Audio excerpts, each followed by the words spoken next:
The situation in the Middle East as we speak could hardly be more fraught. The timing could not be worse for the Senate to send the wrong signal.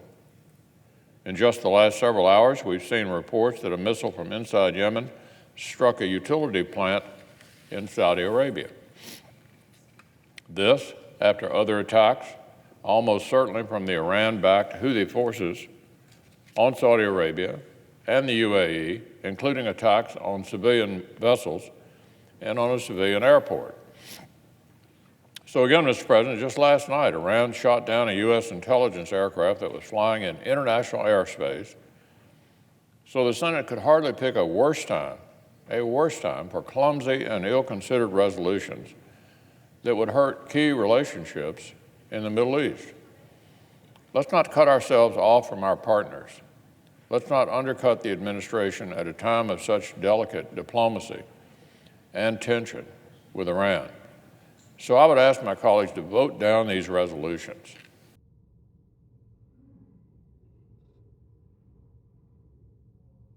Madam President, over the past few months, tensions with Iran have escalated.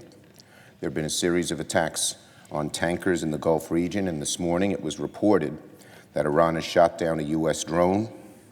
These events are deeply concerning, all the more so because the Trump administration has not explained to Congress or to the American people how it views these events, how it plans to respond, and most importantly, what is the broader strategy for confronting Iran.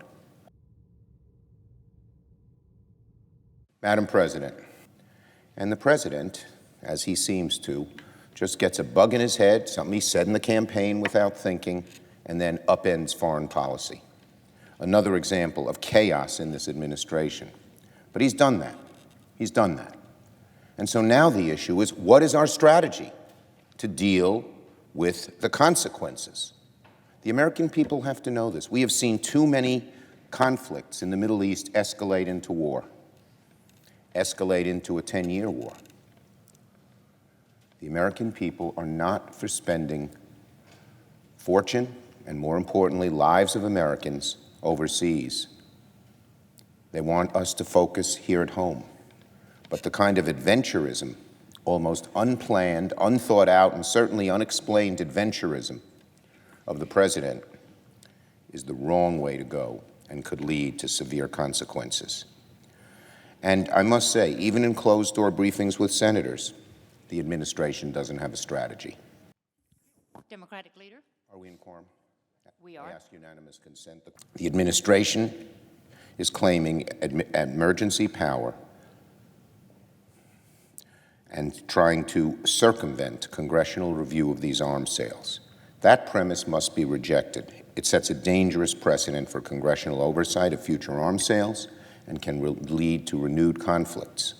We are also discussing that parenthetically in relation to Iran.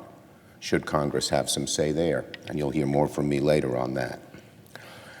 The very least Congress can do is debate the merits of sending Saudi Arabia billions of dollars in military technology it may use, not to confront Iran, but to perpetrate one of the largest humanitarian catastrophes of its generation.